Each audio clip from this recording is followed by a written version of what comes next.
नमस्कार दोस्तों, आप सभी का स्वागत है आपके अपने YouTube चैनल ज्ञान स्टडी LMP पर।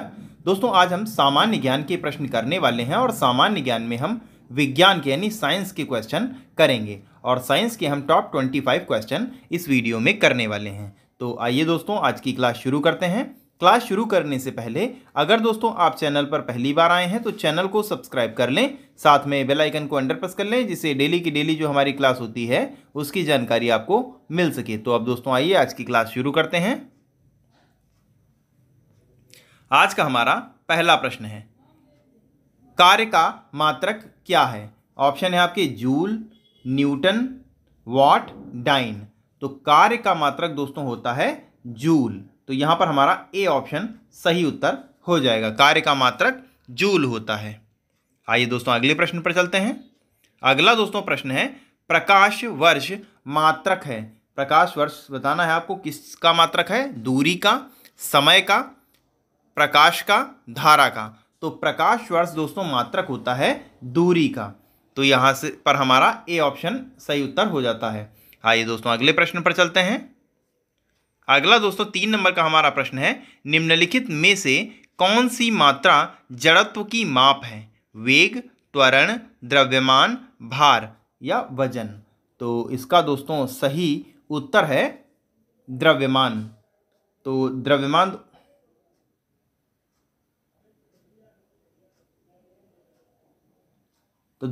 दोस्तों यहां पर हमारा सही उत्तर हो जाएगा। अगला दोस्तों हमारा प्रश्न है, निम्नलिखित में से समय का मात्रक क्या नहीं है? दिए गए ऑप्शनों में आपको दोस्तों यहां पर बताना है कौन सा ऐसा ऑप्शन है जो समय का मात्रक नहीं है। अधिवर्ष, चंद्र वर्ष, प्रकाश वर्ष और डी ऑप्शन है इनमें से कोई नहीं। तो यहां पर दोस्तों सी ऑप्शन यहां पर भी हमारा सही उत्तर हो जाएगा।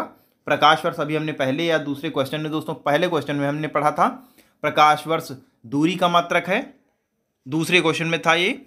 अगला दोस्तों हमारा प्रश्न है, पारसिक इकाई है, किसकी इकाई है? ये दोस्तों आपको बताना है, दूरी की, समय, प्रकाश की, चमक की, चुंबकीय बल की।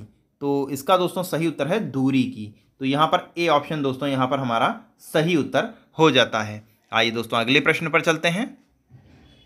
अगला दोस्तों हमारा प्रश्न है, निम्नलिखित में से कौन सा एक सुमेलित नहीं है? डेसिबल ध्वनि की तीव्रता की इकाई होती है, अश्वशक्ति शक्ति की इकाई होती है, एकदम सही है। समुद्री मील नौका संचालन में दूरी की इकाई होती है, दोस्तों ये भी एकदम सही है, ये भी सही,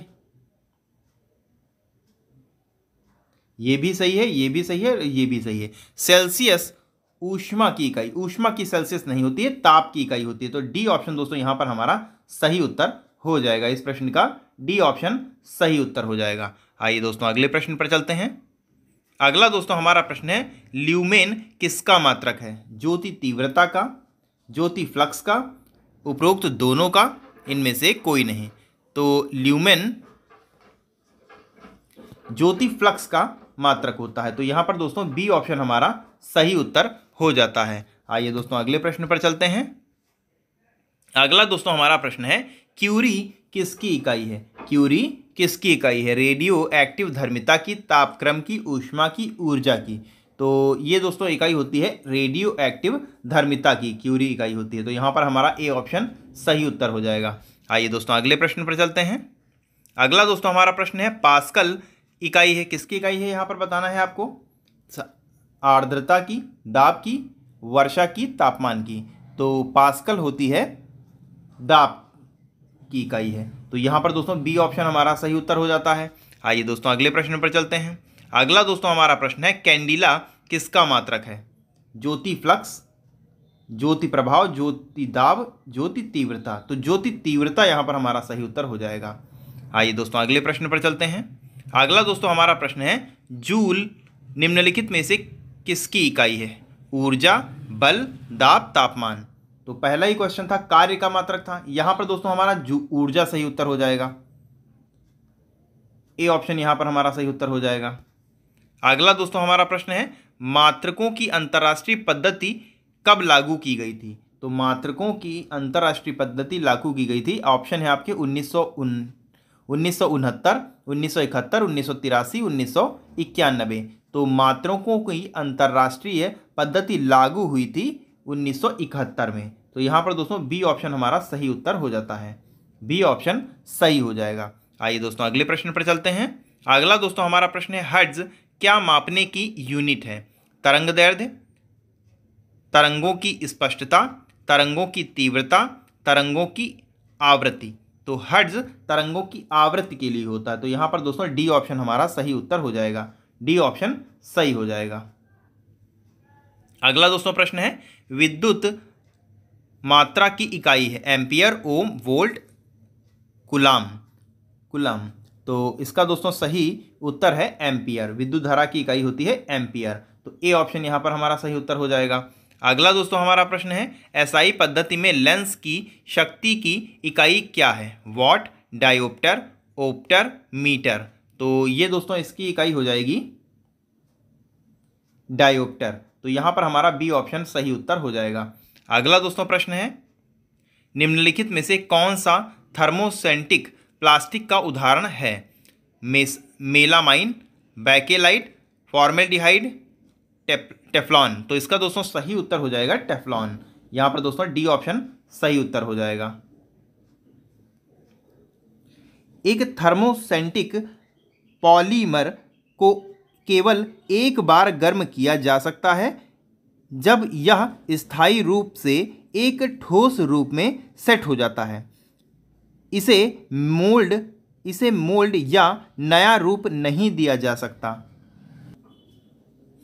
थर्मोसेंटिक प्लास्टिक क्रॉस लिंक्ड और प्रतिष्ठित रूप से कठोर है और सामान्य उदाहरण बैकलाइट, मेलामाइन, फॉर्मेल्डिहाइड, रेजिन आदि हैं। टेफ्लॉन एक थर्मोप्लास्टिक है। तो यहाँ पर टेफ्लॉन हमारा सही उत्तर हो जाता है। अगला दोस्तों हमारा प्रश्न है माध्यम के तापमान में वृद्धि के साथ प्रकाश की गति वैसी ही रहती है। अगला दोस्तों 18 नंबर का हमारा प्रश्न है सूर्य की ऊष्मा पृथ्वी पर कैसे पहुंचती है? तो सूर्य की ऊष्मा पृथ्वी पर विकिरण के द्वारा पहुंचती है। अगला दोस्तों हमारा प्रश्न है धूप के चश्मे के लिए किस कांच का प्रयोग किया जाता है? तो धूप के चश्मे के लिए ब्रुक्स कांच का प्रयोग किया जाता है। अगला दोस्तों प्रश्न है सूर्य के प्रकाश का कौन सा भाग सौर कुकर को गर्म करता है? तो ये दोस्तों होता है अवरक्त। अगला दोस्तों हमारा प्रश्न है आकाश नीला दिखाई देने का कारण है? प्रकाश का प्रकीर्णन। प्रकाश के प्रकीर्णन के कारण आकाश नीला दिखाई देता है। अगला दोस्तों हमारा प्रश्न है प्रकाश का वेग सबसे पहले किसने मापा था? तो प्रकाश का वेग सबसे पहले रोमर ने नापा था। अगला दोस्तों हमारा प्रश्न है खतरे के सिग्नल प्रायः लाल होते हैं क्योंकि लाल प्रकाश कम से कम प्रकीर्णित होता है और अधिक दूरी तय करता है और प्रकीर्णन के कारण प्रकाश की तीव्रता कम नहीं होती है। अगला दोस्तों प्रश्न है रेडियो तरंगों का परावर्तन करने वाली वायुमंडलीय परत को क्या कहते हैं? तो इसको दोस्तों आयन मंडल कहते हैं। अगला दोस्तों हमारा प्रश्न है प्रकाश के परिक्षेपण का अध्ययन करने के लिए किस उपकरण का प्रयोग किया जाता है? तो इसका दोस्तों किया जाता है स्पेक्ट्रोमीटर का प्रयोग किया जाता है। अगला दोस्तों प्रश्न है धोने के सोडे का रासायनिक सूत्र है, ये होता है Na2CO3 10H2O। तो कैसी लगी दोस्तों आज की क्लास आपको कमेंट करके बताना है। और अगर दोस्तों आपको आज की क्लास अच्छी लगी हो तो वीडियो को लाइक करें और ज़्यादा से ज़्यादा शेयर करें। और अगर आप चैनल पर पहली बार आए हैं या अभी तक आपने चैनल को सब्सक्राइब नहीं किया है तो चैनल को सब्सक्राइब ज़रूर कर लें। तो इसी के साथ दोस्तों आज की क्लास हम यहीं पर समाप्त करते हैं। मिलते हैं अगली क्लास में, तब तक के लिए नमस्कार, जय हिंद, जय भारत।